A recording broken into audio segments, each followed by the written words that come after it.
السلام علیکم پیارے بچوں مجھے امید ہے کہ آپ سب خیریت سے ہوں گے۔ جماعت چھٹی مضمون اردو عنوان ایثار کا جذبہ۔ بیٹا ہم نے کل سبق نمبر 8 ختم کیا۔ آج ہم سبق نمبر 9 پڑھنے جا رہے ہیں جس کا نام ہے ایثار کا جذبہ۔ عدنان ایک تاجر تھا جس کا شمار شہر کے رئیسوں میں ہوتا تھا۔ عدنان ایک تاجر تھا، تجارت کرنے والا تھا جس کا نام شہر کے رئیسوں میں ہوتا تھا۔ رئیس دولت مند، اس کا شمار شہر کے دولت مندوں میں ہوتا تھا۔ قدرت نے اسے سب کچھ دیا تھا۔ اللہ تعالیٰ نے اسے سب کچھ دیا تھا۔ اگر نہیں کچھ دیا تھا تو وہ تھی اولاد کی نعمت۔ اگر اللہ تعالیٰ نے اسے کچھ نہیں دیا تھا وہ تھی اولاد کی نعمت۔ نعمت ہو گیا بخشش، عطیہ۔ اللہ تعالیٰ نے اسے اولاد نہیں دی تھی۔ شادی کے بہت سال بعد بھی ان کی بیوی شیبہ کی گود سونی تھی۔ شادی کے بہت سال بعد بھی ان کی شیبہ جو تھی، بیوی جو تھی اس کا نام تھا شیبہ، اس کی گود سونی تھی، اس کو کوئی بچہ نہیں ہوا تھا۔ اولاد کی حسرت نے اسے کس در پر دستک نہ دلوائی۔ حسرت کسی چیز کے نہ ملنے کا افسوس۔ اولاد کی حسرت نے اسے کس در پر دستک نہ دلوائی۔ وہ ہر جگہ پیروں فقیروں کے چکر نہ لگوائے۔ وہ ہر جگہ جہاں بھی پیر فقیر تھے ہر جگہ گئی تھی۔ گنڈے تعویذ کرنے پر مجبور فقیروں کے چکر نہ لگوائے۔ گنڈے تعویذ کرنے پر مجبور نہ کیا، پر مراد بر نہ آنے کی کوئی صورت پیدا نہ ہو سکی۔ جو بیوی تھی شیبہ عدنان کی، وہ ہر جگہ گئی، پیروں فقیروں کے پاس تعویذ لائے، مگر مراد بر آنے کی کوئی صورت پیدا نہ ہو سکی۔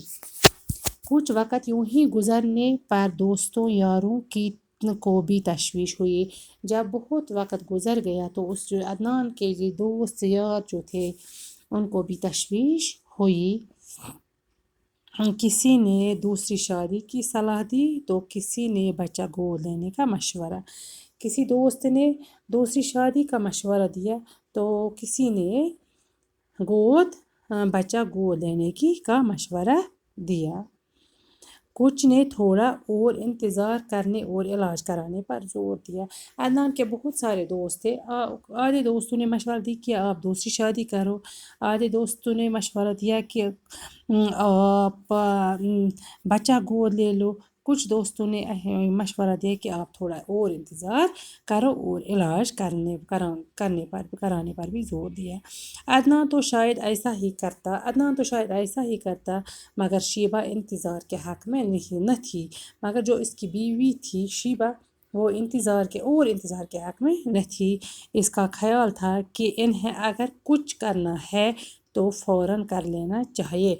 شیبہ جو تھی اس کا خیال تھا کہ اگر انہیں کچھ کرنا ہے تو فوراً کر لینا چاہیے، چاہے تو فیصلہ دوسری شادی کرنے کا ہو یا بچہ گود لینے کا۔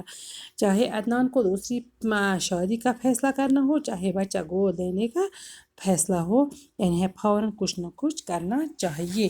وہ بول رہی تھی کہ عدنان کو جو بھی فیصلہ کرنا ہے تو وہ جلدی کرنا چاہیے۔ عدنان کو چونکہ دوسری شادی گوارا نہ تھی، اس لیے فیصلہ یہ ہوا کہ کسی بچے کو فوراً گود لے لیا جائے۔ اسی لیے عدنان نے فیصلہ کیا کہ کسی بچے کو گود لے لیا جائے۔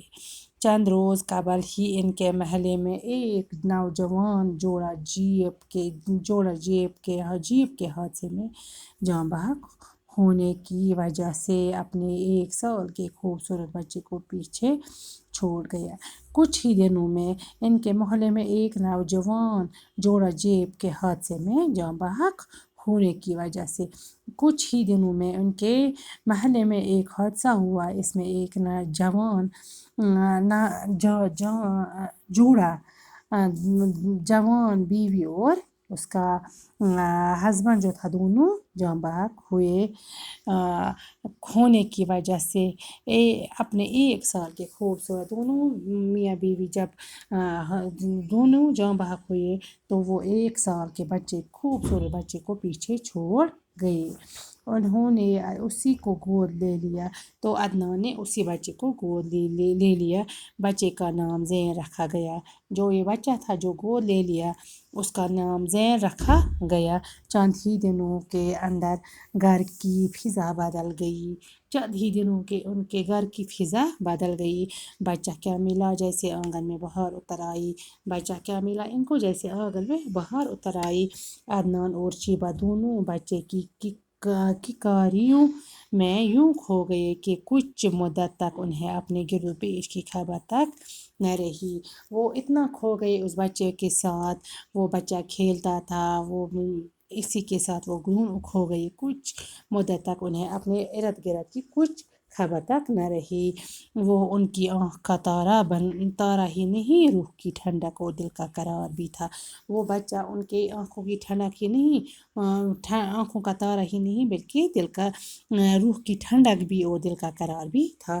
شیبہ کی تو جیسے اس میں جان تھی. شیبہ جو تھی اس کی جیسے کہ اس بچے میں جان تھی. وہ دن بھر اس سے کھیلتی رہتی. وہ دن بھر بس اس بچے سے کھیلتی رہتی. کبھی اس سے ایک طرح کے کپڑے پہناتی اور کبھی دوسری طرح کے. شیبہ کا اب کام یہی تھا کہ کبھی اس بچے کو ایک طرح کے کپڑے پہناتی تو کبھی دوسری طرح کے کپڑے پہناتی. جب اس سے بھی تسلیم نہ ہوتی تو کوئی اور جوڑا نکال کر اسے پہنانا شروع کر دیتی. جب اس سے بھی تسلیم نہیں ہوتی تو کوئی اور جوڑا نکال کر اسے پہنا دیتی. بچوں آج ہم نے سبق نمبر 9 پڑھا. مجھے امید ہے کہ آپ کو یہ سمجھ میں آیا ہوگا. اب آپ اپنی کتاب کا پیج نمبر 49 اور 50 خود بھی پڑھنا. تو باقی السلام.